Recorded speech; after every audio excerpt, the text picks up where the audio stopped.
In this video, we'll discuss how to design effective key risk indicators, KRIs, for your Zero Trust security framework.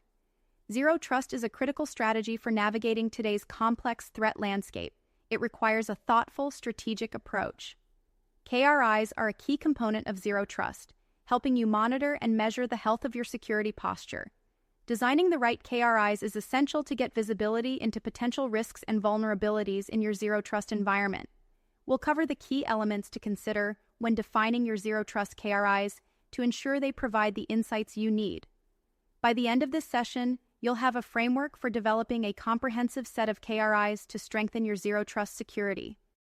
KRIs are metrics that measure specific risk factors, providing early warnings about potential security vulnerabilities. KRIs play a critical role in risk management by helping to quantify and prioritize risks, enabling informed decisions about security resource allocation. KRIs are essential for transforming the Zero Trust security model from concept to practice, as they provide measurable evidence of security posture improvement. The dashboard on this slide visualizes key security metrics and risk indicators, giving security leaders a comprehensive view of the organization's risk profile. Zero Trust is a security model that assumes all users, devices, and applications are untrusted by default.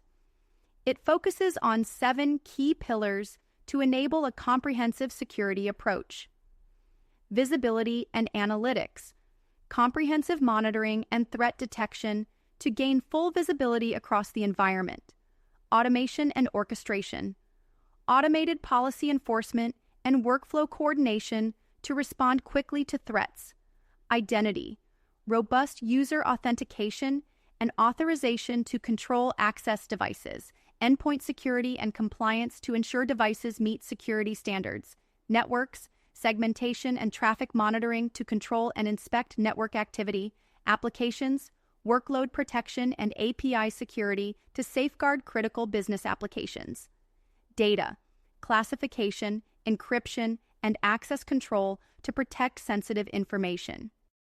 Effective Zero Trust key risk indicators, KRIs, should have clear, quantifiable metrics that are consistently measured, leaving no ambiguity in how the values are determined.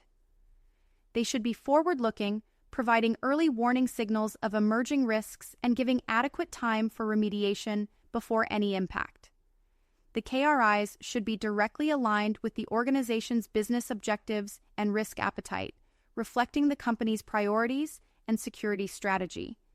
Importantly, the KRIs should provide clear guidance for response, enabling specific interventions when thresholds are crossed.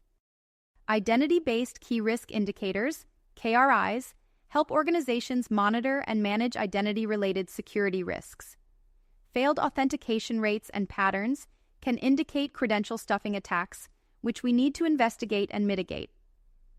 Monitoring privileged account usage, especially during off hours, helps us identify potential misuse or compromise of high-impact accounts.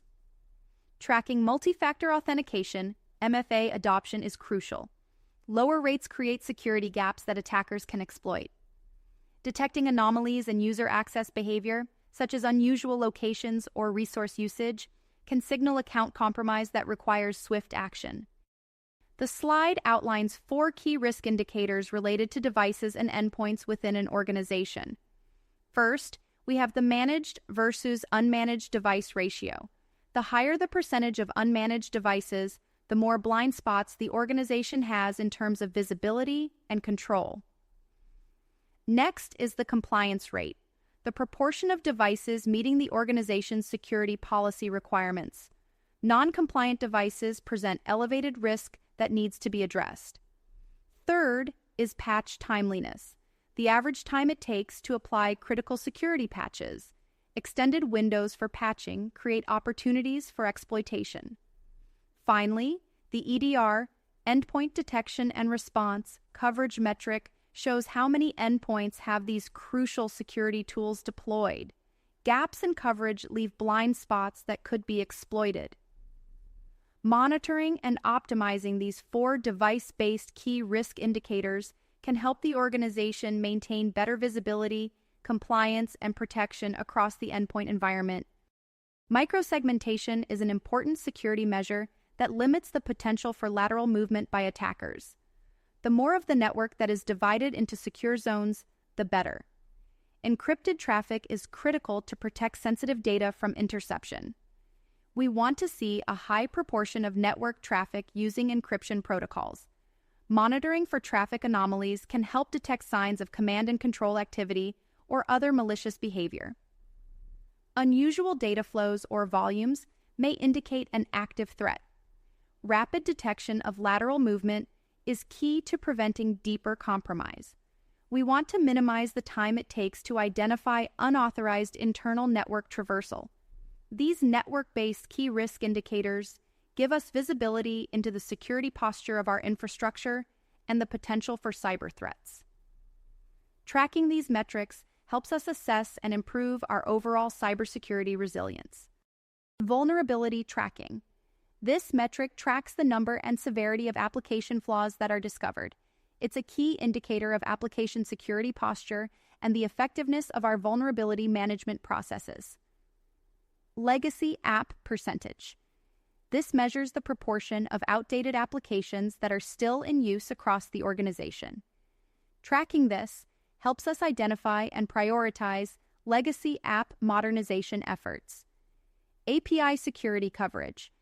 This looks at the percentage of APIs that have proper authentication and monitoring controls in place. Ensuring API security is critical as we continue to build out our microservices architecture. Container security. This metric focuses on the adoption rate of container scanning and hardening practices. As we move more workloads to containers, maintaining strong container security is a top priority.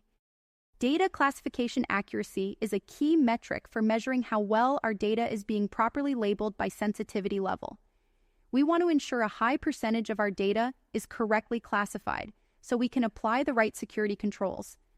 Encryption coverage tracks how much of our data is being protected at rest and in transit. This is crucial for preventing unauthorized access. Monitoring policy violations gives us insight into attempts to access data without proper authorization. We need to stay on top of these incidents. Detecting data exfiltration attempts is critical for identifying potential data theft activities and stopping them before sensitive information is compromised.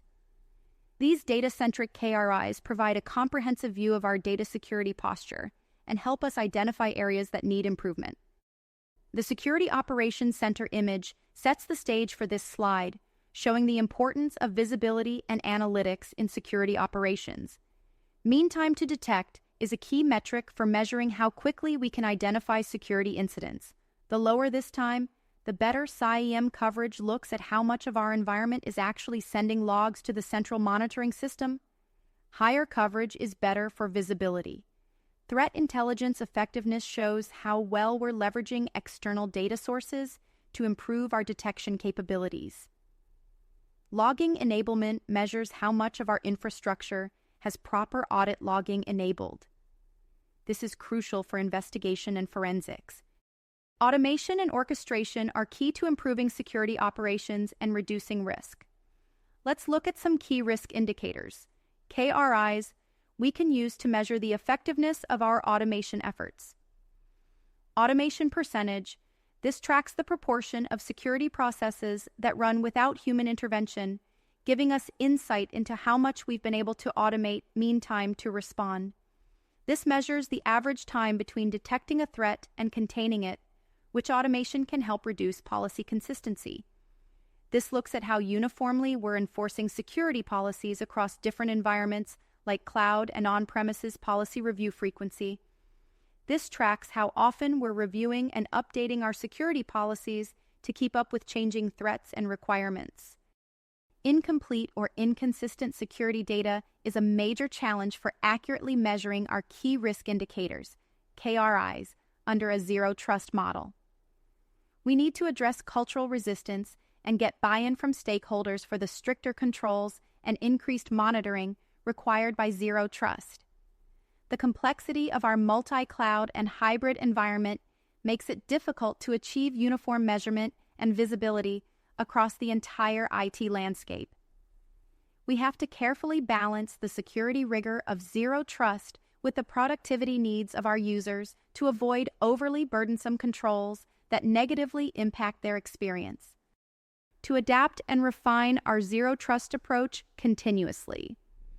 Zero trust is not a single destination, but an ongoing journey we must continually navigate. Key risk indicators, KRIs, are essential for measuring our progress along this journey. It's important to customize our KRIs to match our organization's unique security needs and objectives. As threats and technology evolve, we must be prepared to continuously adapt and refine our zero trust approach. If you enjoy this presentation, like, subscribe, and put on your notification to get more videos like this.